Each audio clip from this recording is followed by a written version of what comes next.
नमस्कार, आप देख रहे हैं आपका अपना युग करवट न्यूज चैनल। आपके साथ मैं हूं शोभा भारती। पेश है आज का हमारा न्यूज बुलेटिन। आइए नजर डालते हैं आज के हेडलाइंस पर। कल मेरठ, हापुड़ और 27 को गाजियाबाद बुलंदशहर का निरीक्षण करेंगे सीएम योगी। भूपेंद्र चौधरी बने भाजपा प्रदेश अध्यक्ष, भाजपा ने चला बड़ा दांव। 28 को ध्वस्त होगा नोएडा का ट्विन टावर, अंतिम तैयारियों का किया निर्णय। 27 अगस्त को उत्तर प्रदेश के सीएम योगी आदित्यनाथ गाजियाबाद जिले का निरीक्षण करेंगे। इससे पहले वे 26 अगस्त को मेरठ, हापुड़ जिले व उसके अगले दिन गाजियाबाद और बुलंदशहर का भ्रमण करेंगे। इस दौरान वे विभिन्न परियोजनाओं का लोकार्पण भी करेंगे। मेरठ मंडल के जिलों के भ्रमण कार्यक्रम के दौरान उत्तर प्रदेश के मुख्यमंत्री योगी आदित्यनाथ 27 अगस्त को गाजियाबाद जिले का निरीक्षण करेंगे। सीएम योगी के कार्यक्रम को लेकर जिले में युद्ध स्तर पर तैयारियां चल रही हैं। डिवाइडरों से लेकर ग्रीन बेल्ट की सफाई व जिला मुख्यालय में भी रंगाई पुताई का काम शुरू हो गया है। इससे पूर्व सीएम योगी 26 अगस्त को मेरठ और हापुड़ जिले का निरीक्षण करेंगे। 26 अगस्त को सीएम योगी लखनऊ के अमौसी एयरपोर्ट से उड़ान भरेंगे और सुबह 10:15 पर हिंडन एयरपोर्ट पहुंचेंगे। यहां से वह हेलीकॉप्टर द्वारा 10:30 बजे पुलिस लाइन मेरठ पहुंचेंगे। मेरठ और हापुड़ जिले के भ्रमण के बाद सीएम योगी गाजियाबाद स्थित गेस्ट हाउस में ही रात्रि प्रवास करेंगे। सीएम योगी 27 को गाजियाबाद जिले का निरीक्षण करेंगे। इस दौरान उनके 3 स्थानों का निरीक्षण करने की संभावना है। जिले में सीएम की प्राथमिकता वाली 21 परियोजनाएं संचालित हैं। इनमें से ही किन्हीं 3 स्थलों का निरीक्षण सीएम योगी कर सकते हैं, जिसके चलते इन सभी 21 परियोजनाओं की वर्तमान प्रगति स्थिति के साथ ही उन स्थलों को चमकाया जा रहा है। इसके अलावा सीएम योगी इस दौरान किसी एक अस्पताल या तहसील का भी निरीक्षण कर सकते हैं। गाजियाबाद में दोपहर तक रहने के बाद सीएम योगी बुलंदशहर जिले के निरीक्षण करेंगे और इस दौरान विभिन्न योजना के लाभार्थियों से संवाद करेंगे व परियोजनाओं का लोकार्पण व शिलान्यास करेंगे। हालांकि अभी तक सीएम योगी का आधिकारिक रूप से किन स्थलों के निरीक्षण करेंगे वह कार्यक्रम जारी नहीं हुआ है। इसके अलावा जिला मुख्यालय में बैठक को देखते हुए दीवारों पर रंग रोगन किया जा रहा है, ग्रीनरी को सही किया जा रहा है, गमले आदि पेंट किए जा रहे हैं। जिला मुख्यालय की दीवारों पर रंग रोगन कर चमकाई जा रही है। ब्यूरो रिपोर्ट, युग करवट। जाट बिरादरी और पश्चिमी यूपी में मजबूत पकड़ रखने वाले यूपी के कैबिनेट मंत्री भूपेंद्र चौधरी को भाजपा उत्तर प्रदेश का अध्यक्ष बनाया गया है। इसके जरिए भाजपा ने रूठे जाट मतदाताओं को मनाने का भी प्रयास किया है। आगामी लोकसभा चुनाव को देखते हुए ये चयन महत्वपूर्ण माना जा रहा है।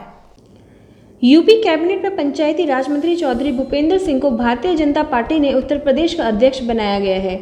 उन्हें अचानक से दिल्ली बुलाए जाने के बाद से उनके भाजपा प्रदेश अध्यक्ष बनने की संभावनाएं काफी प्रबल हो गई थी।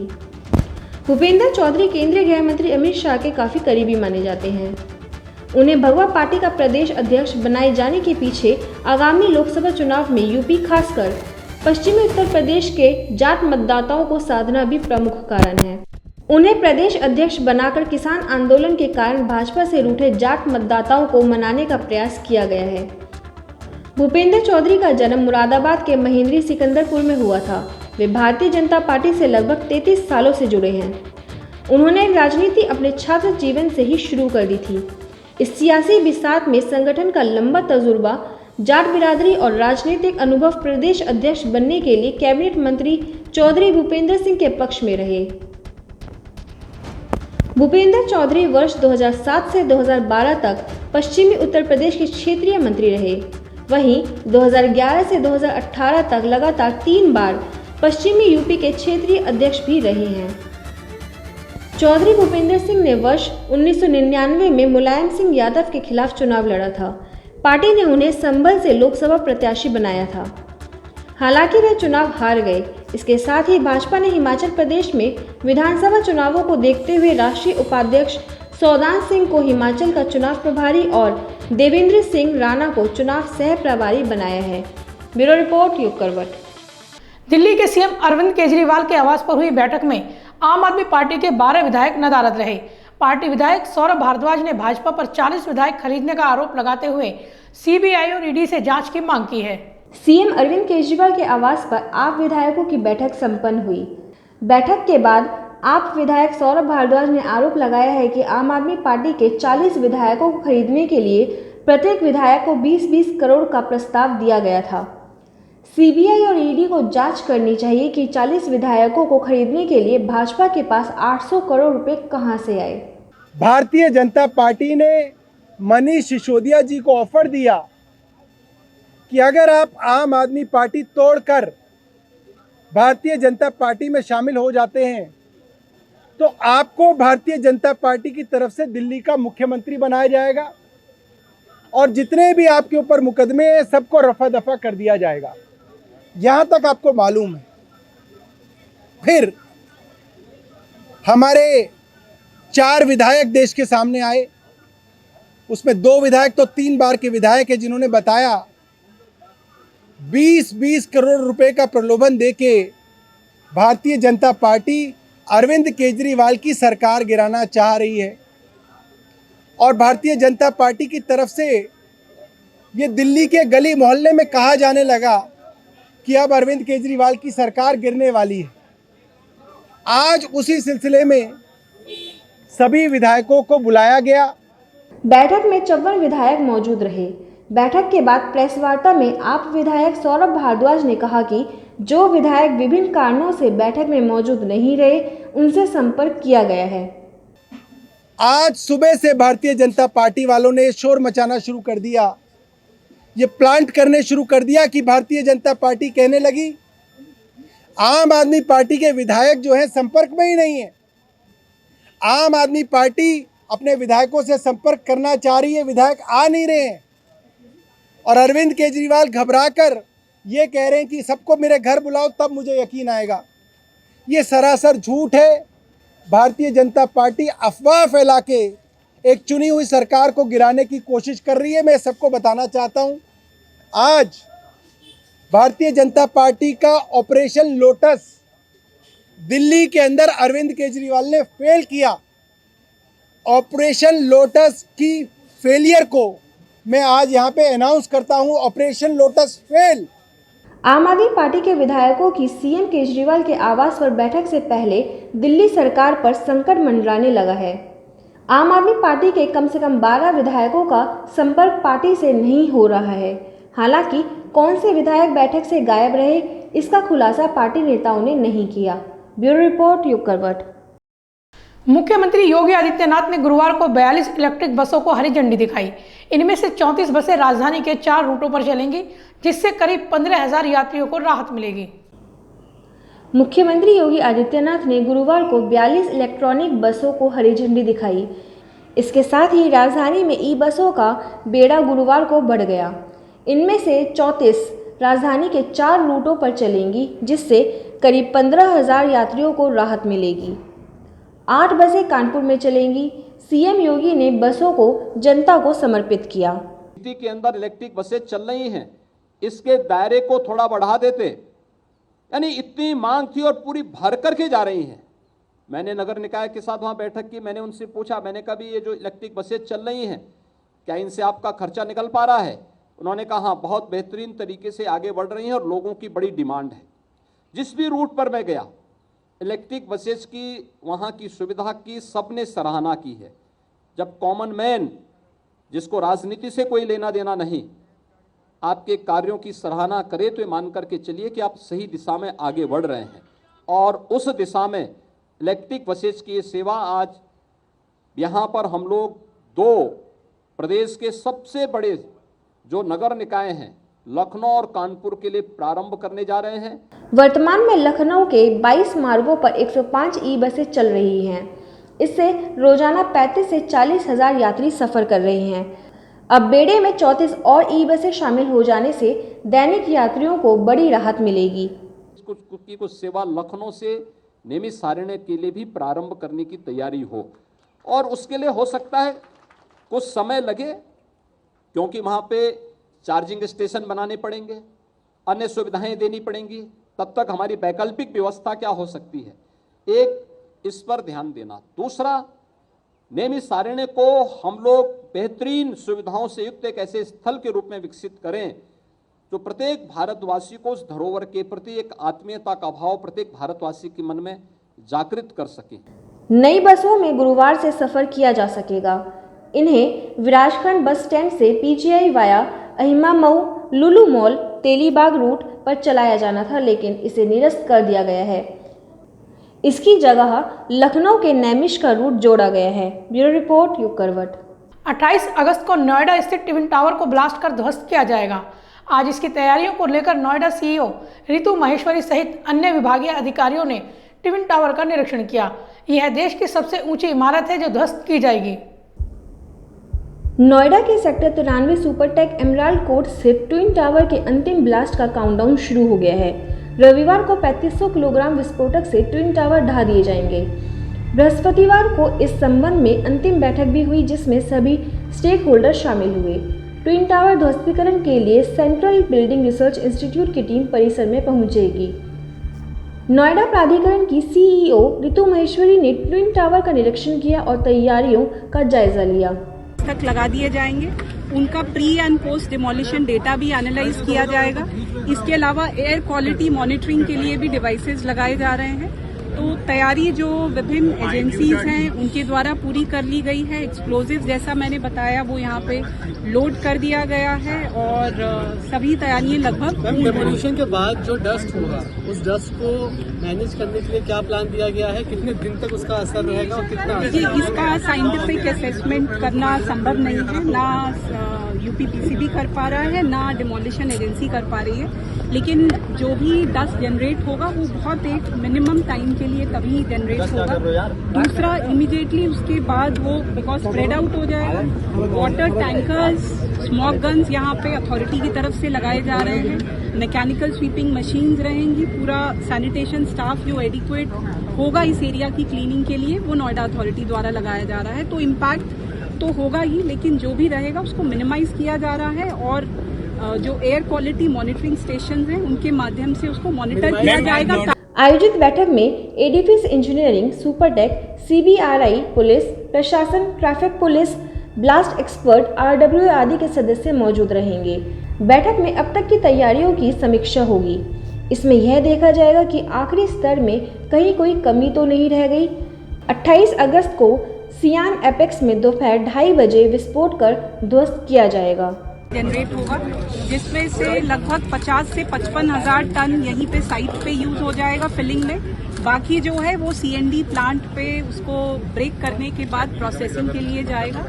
दोनों टावर्स जो सुपरटेक में इस एरिया में 2 ग्रुप हाउसिंग सोसाइटीज आसपास में रहती हैं। पहली यही सुपरटेक एमराल्ड कोर्ट है, दूसरी जो है एटीएस है। दोनों में मिला के अराउंड 1400 फ्लैट्स है।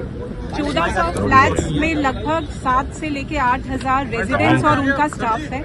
उनको संडे को सुबह 7 बजे तक खाली करा दिया जाएगा और ब्लास्ट होने के बाद एक बार साइट का विजिट एजेंसीज द्वारा करने के बाद उनको वापस आने के लिए यहाँ पे ग्रीन सिग्नल दे दिया जाएगा। तो यानी मॉर्निंग से लेके इवनिंग तक ये पूरी दोनों टावर्स खाली करा दी जाएंगी। इसके अलावा जो एक्सक्लूजन जोन है वो 500 मीटर, लगभग 500 से 700 मीटर की विड्थ में बनाया गया है, जिसमें पूरी तरह से ट्रैफिक बंद रहेगा। इसके अलावा जो नोएडा ग्रेटर नोएडा एक्सप्रेसवे है वो भी लगभग 2 बजे से लेके 3 बजे तक डाइवर्ट रहेगा, बंद रहेगा। इसके अलावा फायर टेंडर्स, ट्रैफिक पुलिस की व्यवस्था, मेडिकल टीम्स, 2 सेफ हॉस्पिटल बनाए जा रहे हैं, फिलिक्स हॉस्पिटल और यथार्थ हॉस्पिटल, जहां पे मेडिकल टीम सेंसिटाइज्ड रहे। निरीक्षण के दौरान निषेध क्षेत्र और बंद होने वाली सड़कों पर अधिकारी पहुंचेंगे। देखा जाएगा कि कहां-कहां सड़क बंद होगी और डाइवर्जन होना है। सेक्टर 128 में जेपी फ्लाईओवर पर व्यू पॉइंट बनाया जा सकता है, जहां से ट्विन टावर को गिरते हुए देखा जा सकता है। देखिए, इसकी पिछले 6 माह से लगातार तैयारी की जा रही है और इस कार्य को पूर्ण करने के लिए नोएडा अथॉरिटी द्वारा एक्सपर्ट्स जो हैं एडिफिस इंजीनियरिंग, इनको ये कार्य सौंपा गया है। इसमें बहुत सारे स्टेक होल्डर्स हैं और एक बहुत ही वेल कोऑर्डिनेटेड टीम अप्रोच के साथ इस पर कार्य किया जा रहा है। इसमें नोएडा अथॉरिटी के ऑफिसर्स इन्वॉल्व हैं, एडिफिस इंजीनियरिंग के लोग हैं, एक्सप्लोजिव डिपार्टमेंट के एक्सपर्ट्स हैं, फायर सेफ्टी के लोग हैं, ट्रैफिक पुलिस से हमारे पर्सनल हैं और एक पूरी कोऑर्डिनेटेड अप्रोच के साथ 28 तारीख के लिए यहाँ तैयारी पूरी हो रही है। आईआईटी चेन्नई की टीम 27 अगस्त तक ट्विन टावर के आसपास कंपन मापने के लिए यंत्र लगाएगी। इससे यह पता लगेगा कि अंतिम ब्लास्ट के दौरान कितना कंपन होगा। ट्विन टावर ध्वस्त होने वाली देश की सबसे ऊंची इमारत के नाम से जानी जाएगी। यह 100 और 97 मीटर ऊंची है, जबकि कुतुब मीनार की ऊंचाई 74 मीटर है। ब्यूरो रिपोर्ट, युग करवट। कोविड काल के 2 साल बाद शहर में बड़े स्तर पर गणेश उत्सव मनाने की तैयारियां की जा रही हैं। 31 अगस्त को शुभ मुहूर्त में गणपति बप्पा घरों में पंडालों में विराजमान होंगे। 10 दिन तक गणपति महोत्सव चलेगा। 31 अगस्त से गणेश उत्सव का शुभारंभ हो जाएगा। 10 दिन तक चलने वाले इस महा उत्सव में 31 अगस्त से बप्पा घर घर विराजेंगे। शुभ मुहूर्त में बप्पा स्थापना करने से सुख समृद्धि का वास हमेशा बना रहता है, ऐसा माना जाता है। इस वर्ष श्री गणेश चतुर्थी का पर्व 31 अगस्त को मनाया जाएगा। यह चतुर्थी गणेश चतुर्थी कहलाती है और इसका मुख्य उद्देश्य है भगवान गणेश जी की प्रतिमा को लाना, मूर्ति को लाना और कुछ दिन अपने यहाँ अतिथि बनाना और विदा कर देना। इसे कहते हैं गणेश विराजमान।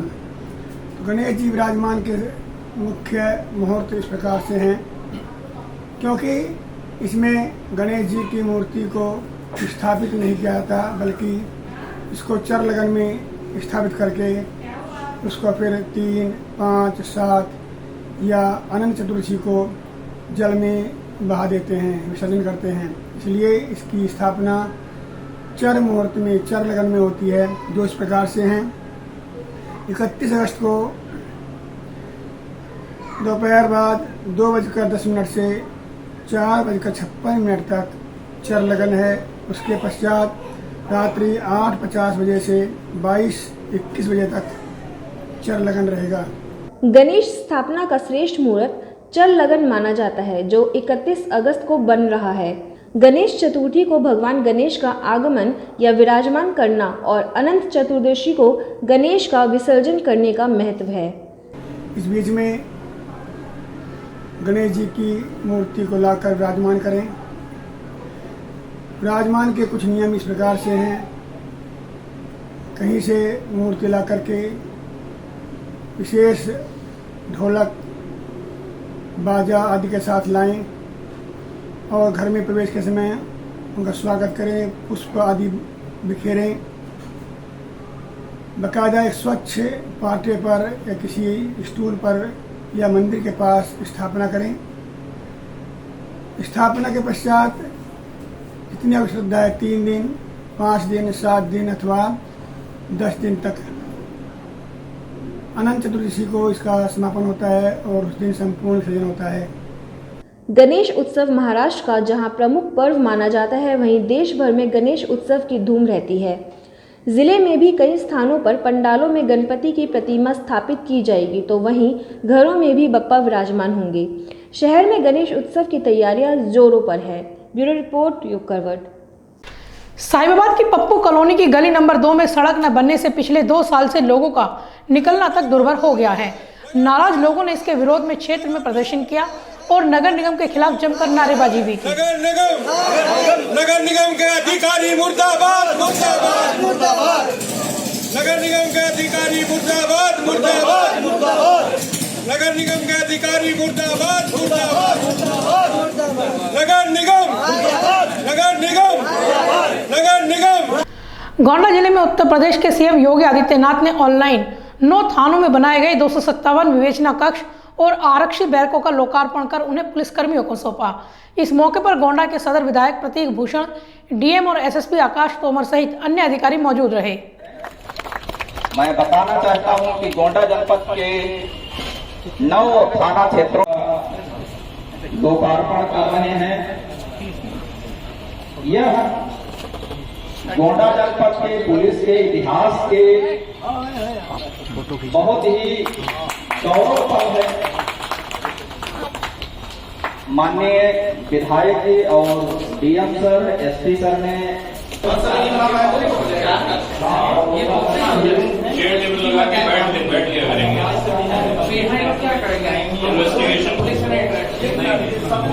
अपना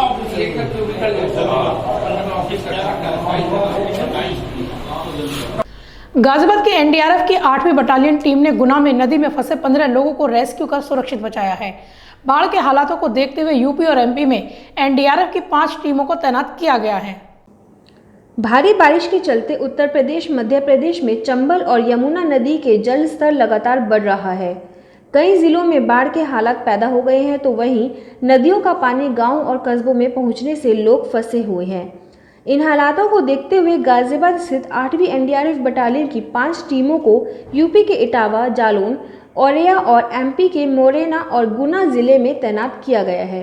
हर टीम में 25-25 रेस्क्यू शामिल किए गए हैं। रेस्क्यू ने तैनाती क्षेत्र में पहुंचते ही काम शुरू कर दिया है। गुना में तैनात गाजियाबाद एनडीआरएफ ने टीम कमांडर निरीक्षक सत्यवीर सिंह की अगुवाई में जिले के बीनागंज तहसील के अंतर्गत देवपुरा पंचायत में पार्वती नदी और भेसवा नाले के बीच 2 दिनों से फंसे 15 लोगों को रेस्क्यू कर सुरक्षित स्थान पर पहुंचाया। सभी टीमें बाढ़ प्रभावित क्षेत्रों में स्थित सामान्य होने तक तैनात रहेंगी। गाजियाबाद एनडीआरएफ बटालियन में भी टीमों को हाई अलर्ट पर रखा गया है। ब्यूरो रिपोर्ट, युग करवट। तो आज के लिए बस इतना ही। गाजियाबाद और देश विदेश की खबरों के लिए देखते रहिए युग करवट और पढ़िए आपका अपना युग करवट न्यूज़पेपर। युग करवट चैनल को लाइक करें, सब्सक्राइब करें और कमेंट जरूर करें। आपके कमेंट हमारे लिए महत्वपूर्ण हैं। नमस्कार।